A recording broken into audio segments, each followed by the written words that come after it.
The wheels on the bus go round and round. The wheels on the bus go round and yeah. Hey, it's time for the Lakeville Government Channel's Kids in Government program.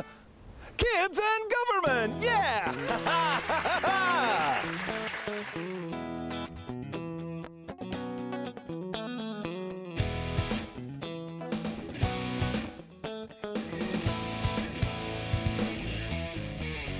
On today's show, join Louie the dog as he talks with Detective Greg Jensen of the Lakeville Police Department on Puppets on Pontoons Having Punch. Nature to Nature has Mr. Pugh discovering what bird banding is all about. Ask Mr. E has the world's greatest puppet detective on the case to discover what's going on with area trees and Japanese beetles. Slice of Lakeville with Pizza Man, who asks the question, what is a bully? And I'm Roger Mildewstein, your announcer. And now here's the host of Kids and Government, R.R. the Raccoon. Greetings, everyone, and welcome to another edition of Lakeville Kids and Government. I'm R.R. the Raccoon, your congenial host, here in our program where we take a humorous and educational look at how government works. Hey, we're coming to you this month from Ritter Farm Park. Oh, it's so lovely and pretty, and we've got an action-packed, fun-filled show for you this month, so let's get right to it. Let's join Louie the dog with an all-new segment. Yeah, we came up with something new, believe it or not, and this segment is entitled Puppets on Pontoons Having Punch. I wonder what it's about. Take it away, Louie.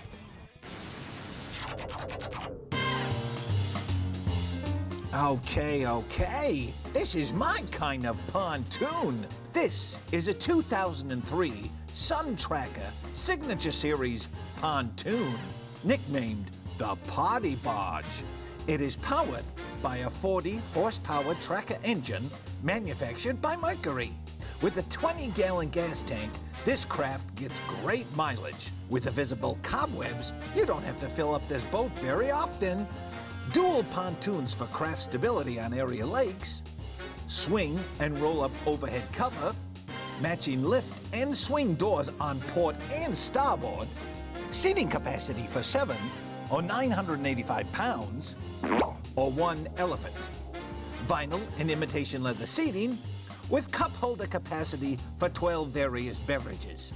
Mercury throttle with safety kill switch, RPM, volt and fuel tack, imitation leather steering wheel with generic key ignition, roll top reveal AM radio with limited functionality, and nautical inspired horn. My special guest today is my good buddy, Greg Jensen of the Lakeville Police Department. Greg is a detective in the investigative division for the PD. Greg has been with the department for over 20 years and always has a positive outlook while on duty. Hello?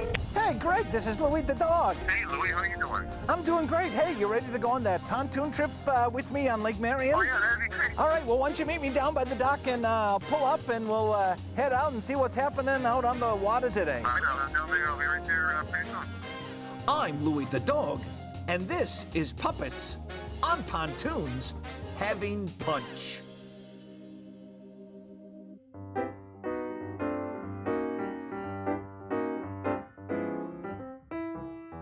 Hey, Greg, over here. Hey, Louie. How you doing today? I'm good, thank you. Good. You ready to have some good time on the Party Barge? I'm looking forward to it. Well, tell you what, you have to request permission to come on board. Permission to come aboard, Captain? Absolutely. Thank you.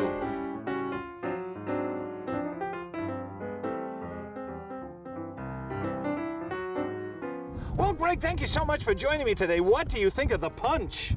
The punch is very tasty. I haven't had anything like this before. I know, it's delicious. We mixed it up earlier today. Well, hey, the reason I asked you on board was to ask you a few questions. Yes. What does a detective do? Well, we investigate crimes that have occurred, usually after the fact, and we come in to do the investigation on something that takes a little bit more time than a patrol officer might have time to do. we might have to leave the city or look in different places to try to find people that we need to talk to. Do you have a useless talent that you can share with us? Yeah, I do. I have a couple. Oh, here, you can put your glass down. Here, I'll fill that up here a little bit later. Thank you. Very good. Very much. Now, what's your useless talent? Well, I have a thing I can do with my hand. Oh, okay. Is Is this appropriate for families? It's appropriate. So it's kind of a Vulcan. Kind of a Vulcan, and then like a Willy Wonka. I don't know what that one would be.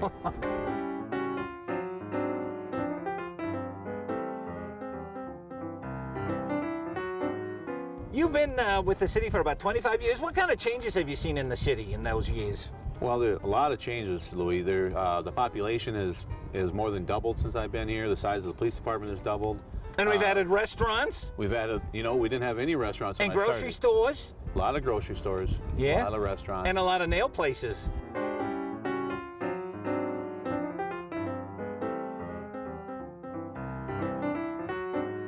Well, Greg, I want to thank you so much for being on our initial episode of Puppets on Pontoons Having Punch. Hey, let's have a little cheer here. Thank you very much, and I hope you enjoyed the punch, and let's tool around the lake. Sounds good. Here we delicious. go. All right. Do you know how to start this thing? I just turned the key, I think, Louis. I think so. There we go, Louis. Very good. Here we go. We'll see you next time, everybody. Here we go.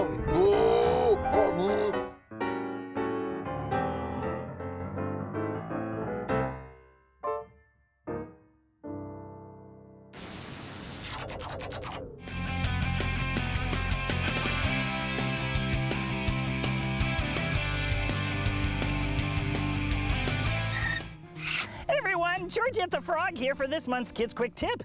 When you move your child's backpack like mine here, does it feel like it weighs 50 pounds? Let me try mine here and see if it weighs... I think that weighs about 100 pounds. And maybe you've noticed your child's struggling to put it on, bending forward here. Watch me put this one on. Oh boy. The American Chiropractic Association recommends a backpack weigh no more than 10% of a child's weight. Make sure your child uses both straps when carrying the backpack. Help your child determine what is absolutely necessary to carry in their backpack.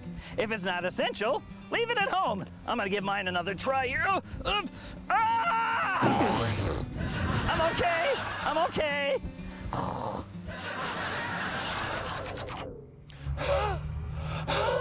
Water. Water. If only there was some water around here. Look over there. It's a water tower. And look who's with me. It's Public Works Director Chris Petrie. How you doing today, Chris? Good, RR. How about yourself? Oh, good, man. I'm so thirsty. When can I get some water out of the water tower? This new water tower will be online by this fall, RR, so don't worry. There'll be plenty of water for you. Very good, very good. Now, over the summer, we got the bowl up there. What can citizens expect to see on the grounds here, and maybe some behind-the-scenes things inside the tower itself?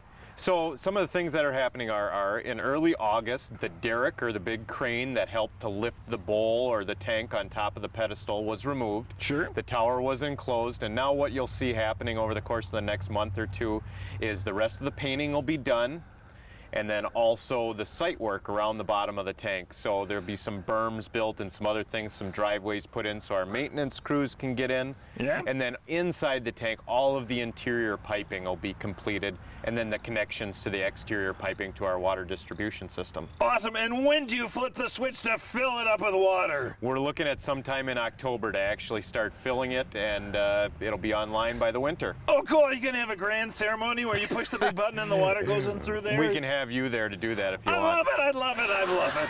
Well, thank you so much for an update on Kids in Government, Chris. And could you look at the camera and say, here's what's up next on Kids in Government? Here's what's up next on Kids in Government. I still am really thirsty, though. Do you have any water with you? I got some in my truck. All right, let's go. I'm just dying here. I'm dying.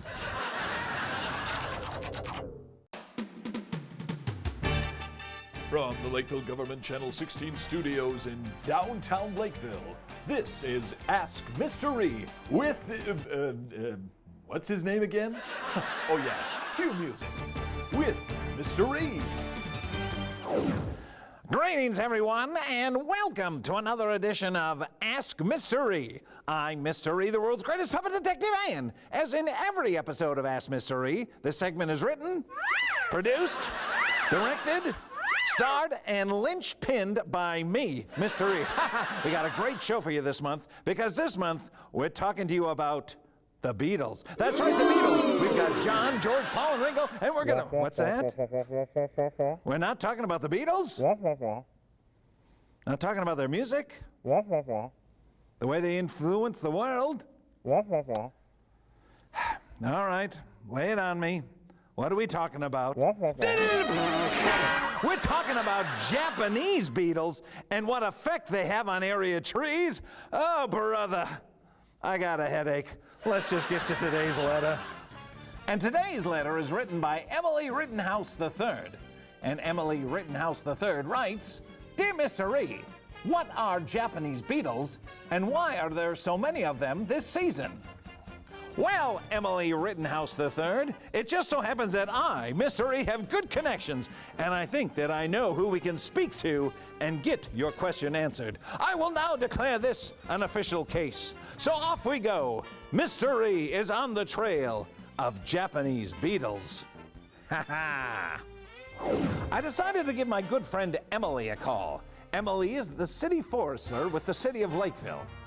I explained the letter I got from Emily Rittenhouse III, no relations by the way, and Emily was eager to help me understand what issues people and trees are having with Japanese beetles. I asked her if we could meet to discuss the situation, and she said, That'd be great. We decided to meet at Oak Shores Park. As we met, we exchanged a few pleasantries, and then I got right to my questions.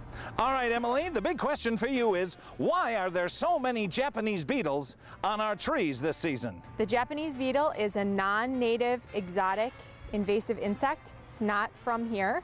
The population's been building since about 2011, and so the population is built to such a degree that it's just exploded.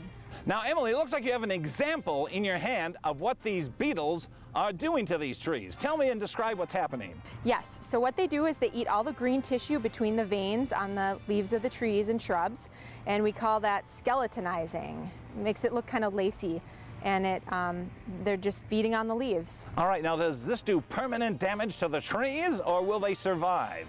Most trees and shrubs will survive. It doesn't look very good, but they'll get new leaves next year and the tree should survive. It usually takes 2 to 3 really heavy seasons of leaf feeding to even stress the tree out. Okay, now to follow up, Emily, what can residents do to prevent these beasts from destroying their trees? So you can treat for the immature stage, they're called grubs, and you can treat now for that or early next spring. Next spring is the best time, spring into early summer. And just because you have Japanese beetle damage on your trees now doesn't mean you have the grubs in your lawn. So you'd be looking for brown spots this time of year. If you're seeing brown spots, cut back the grass, peel it up, and look for those grubs. And if you're seeing grubs, then you can start doing the treatments next spring. As I waved goodbye to my friend Emily, I suddenly realized that I, Mr. E, the world's greatest puppet detective, now knew everything I needed to know about Japanese beetles and their effect on area trees. Well, folks, that's it for another edition of Ask Mr. E. Now, having successfully discovered all about Japanese beetles, I, Mr. E, the world's greatest puppet detective, declare this case closed. We'll see you next time, everyone, on Ask Mr. Reep.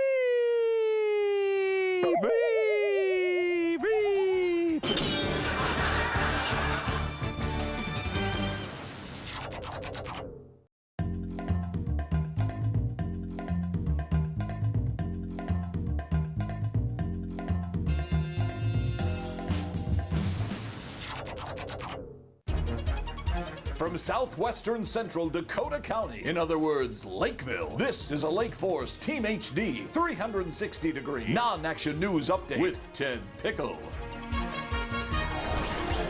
Hello everyone, Ted Pickle reporting, and now the news presented in the wonder of 360 degrees. Water restrictions remain in effect through September. Water only when needed, using odd-even scheduling based on the last digits of your house number. Don't forget, there is no watering between 11 a.m. and 5 p.m. Lakeville beaches are officially closed. Park staff removed buoys designating the swimming area at Valley Lake, Orchard, and Antlers Beach following the Labor Day holiday on September 5th. Citizens are welcome to continue to enjoy the amenities at these parks, but please use caution by, near, or in the water. And finally, as the election season begins, the city wants to make sure that candidates and supporters know the rules about where political signs can be posted. Candidates and supporters are asked to place signs only on private property where they have the permission of the owner, and keeping signs off public property and right-of-ways, whether city, county, or state. This has been a Lake Forest Team HD, award-winning 360-degree non-action news update. I'm Ted Pickle!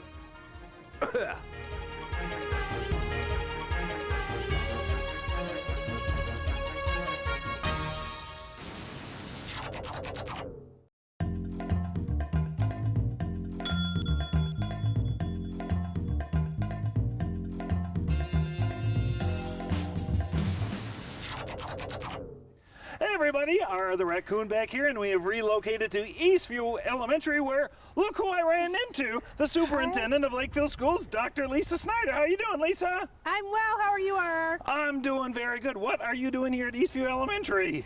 Well, I was just visiting, making sure our classrooms are all ready for our students, and Eastview is ready for students. Oh, this is great. Now we have a new school year coming up. Is there anything that you'd like to say to students and parents in the district? There's so many exciting things happening in our district, and of course, with the passage of the levy referendum last year, we are going to be introducing all sorts of wonderful digital tools and devices to help us personalize the learning for our students and really bring it into the 21st century. So we are really excited about the devices that are coming, but more importantly, the learning opportunities that will come with those devices in the classroom. Hey, you know who that is? That's Principal Aiken here at Eastview Elementary School with Hero the dog. Hi, RR. Hey, Mr. Aiken, did you come up here with Hero? Hey, how you doing, Hero? Hi, Hero. You know How you what's doing? really exciting about Hero. about Hero? Hero is not our only service dog in the district. Oh, yeah? We have dogs at other sites too, and it's wonderful for kids. Kids read to the dogs. Sometimes they even tell the dogs their problems, and it helps them Really? feel better. I it's like a that. wonderful tool for us and a wonderful friend to have at our schools. I think that's fabulous. And you know my favorite part of visiting all the schools here in the district? What's that? I love digging through the garbage. You guys have the best school lunches around. Yes, we do, that's for sure. Well, Dr. Snyder, thank you so much for joining me here on Kids in Government. And if you want to look into the camera and say, here's what's up next on Kids in Government. Here's what's up next on Kids in Government. I like Hero. Me too.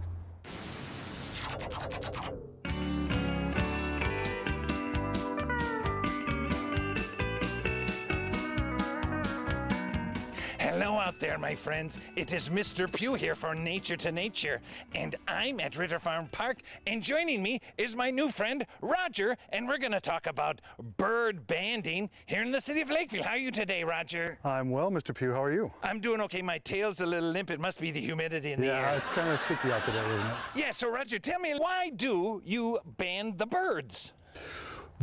Believe it or not, there's a lot of things we don't know about birds yet. We know kind of where they go and in the summer and in the winter, but really we don't know how they get there. We actually band them with little metal bands that have a number on them, Okay. like a social security number, and every bird gets a unique number so that if we catch it again or if somebody else catches it again, we can identify that bird exactly. How do you get them so you can band them? There's lots of different ways to catch birds for banding. Our main way to catch them is with nets called mist nets. Okay. And these nets are nylon nets. They kind of look like a fishing net, but they're built to catch birds, and some people use them for bats. But they're built to tangle the bird up without hurting it so that we can come over take the bird out, measure it, weigh it, band it, and let it go. You know, bats aren't my favorite. Bats are pretty cool, though. They can be cool, but not when they're flying in your bedroom. Well, hey, Roger, can you show us, send it up the net, and we'll see if Sure. we get some birds so we can band them. Absolutely.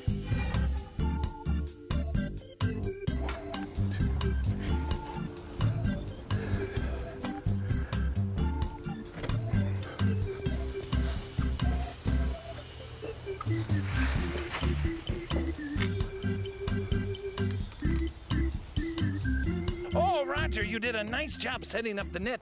Now, what is our next step? Thanks. Well, now it's just wait. The nets we usually set where we think birds are going to be flying back and forth. And the net is set up to be kind of invisible to the birds. It's dark, it blends into the background. It's got a little bit of a sag to it so that when birds hit the net, they get wrapped up. And it's just like sitting in a little sling. And then about every 20 minutes to half hour, we'll come by and we'll check the net. And if we have birds, we'll take the birds out of the net, we'll put them in a little bag, and we'll take them back to the table to band. And it doesn't hurt them, the net, does it? It doesn't hurt them. In fact, everything we do with banding is really built around the safety of the bird.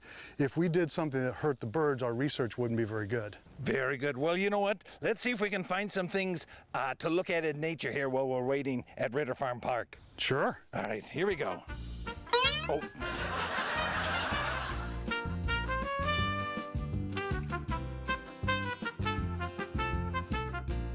Hey, Roger. Oh, look at that. It looks like there's a bird in the nest. What is that? We do have a bird, and I'm going to have to get it out of the net before I can tell exactly what it is. And so the bird went in head first. Yeah? And so the last thing were its feet, and that'll be the first thing we take out. So I'll take the bird and I'll just back it out kind of opposite the way it went in. And so you can see the bird has its wings and head tangled, and that's how we catch it and keep it from getting away. But just like that, out it comes. Wow. All right, Roger, we've made it back to the picnic table where you have all your equipment. What do we do now? Well, the reason we caught the bird was to put a band on it to identify it. So we took the bird from the net, put it in the bag, carried it back to the banding station, and now my job is to get the bird out of the bag. Without it flying away? Without it flying away, and every bander loses a bird in his lifetime, but we're trying to do a little better today. Now, does this stress out the bird at all? There's maybe a little stress, but it doesn't harm the bird, and people sometimes ask about putting the bird in the bag. It's like hiding under your sheets at home. It's soft, it's warm, it's quiet, and because I can reach in, and there's our bird. Oh, there he is. Now, what kind of bird is this again, Roger? Were you sure of what kind it was? So this is a bird called a blue-winged warbler. Oh, wow, he's beautiful. He is. He's a bird that lives on the edge of the forest and the grasslands. Oh, he's a little feisty, too. Yeah, he thinks I might eat him, but I'm not going to do that. I know your fingers look like big worms. Yeah. And so what I'm going to do is I'm going to hold the bird in my left hand because I'm right-handed. And that way I can do all the other stuff I need to do with my hand. Look at those itty-bitty tiny legs. They are. And I'm going to use the smallest band I have to band this bird. And so this is a size called 0A. Okay. And I'm going to put it on the leg. I'm going to take my banding pliers that have different size holes, and I'm going to close the band. Oh, you're very gentle with it. I am very gentle, and that bird now has a little bit of jewelry.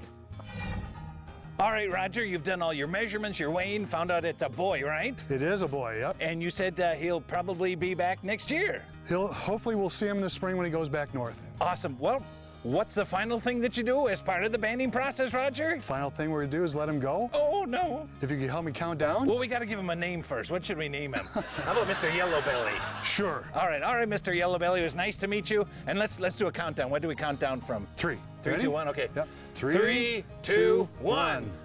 Oh, there he goes. There he goes. Well, Roger, thank you so much for taking the time out to show us what bird banding is and all the benefits to the process. Well, thanks for asking. And I hope we see Mr. Yellowbelly again.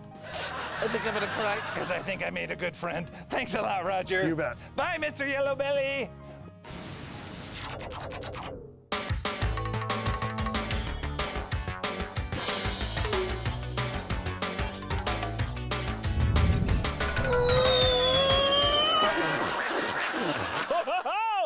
Hello there, everyone. It is I, Super Pizza Man, the master of mozzarella, the Earl of Anchovies, the keeper of the crust, where this month on Slice of Lakeville, I pose the question, what is a bully, and what should you do if you think you are being bullied? Let us find out and talk to some of our friends here in Dakota Heights Park. Let's go, see what happens. Ho ho! What is a bully? Well, I think it is a kind and gentle me. Sorry, I'm getting very emotional. Cut the camera, cut the camera. Oh, I just hate it when I get bullied. They make fun of my arms, my legs, they make fun of my hair, and even make fun of the way I talk. Not sure what they mean about that. I talk like everybody else, don't I? Oh my. A bully to me is someone quite unhappy with themselves who has to pick on others to make themselves feel better. Wow, that was quite insightful for a queen with stuffing for brains. Oh, a bully is someone who takes something that isn't theirs. Like if a bully would come by and take my carrot. Man, that would tick me off. I love carrots. I cuddle them. I even dance with them. Oh, I love carrots. To me, a bully is someone who comes by and pulls my fluffy cottontail. Really burns my whiskers when they do that.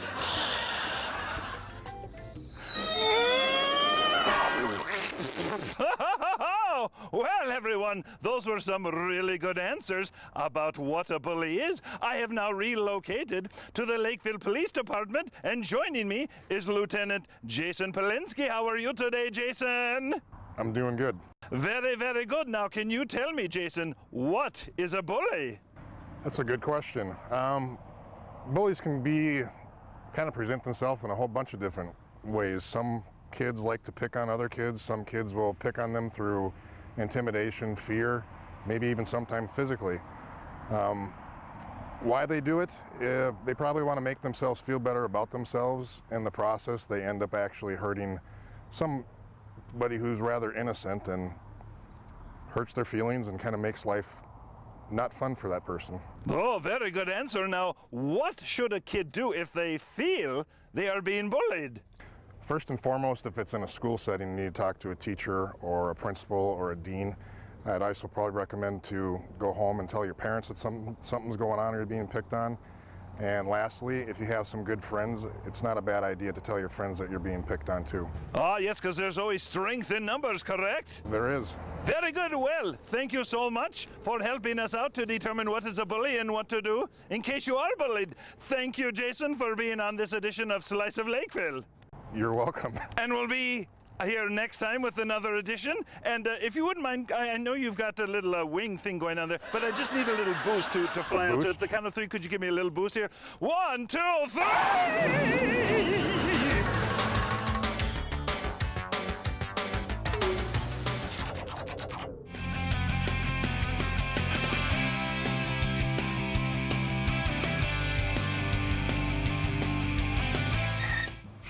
Hey everyone, Georgette the Frog here for this month's final Kids Quick Tip. A recent study by the Center for Disease Control and Prevention finds that emergency departments see more than 20,000 children ages 14 and younger for playground-related injuries each year. As you head out on the playground this school year, please have fun on the play set, but stay mindful so you have a fun and safe time on your favorite swing, slide, or climbing area. Watch this. Wow!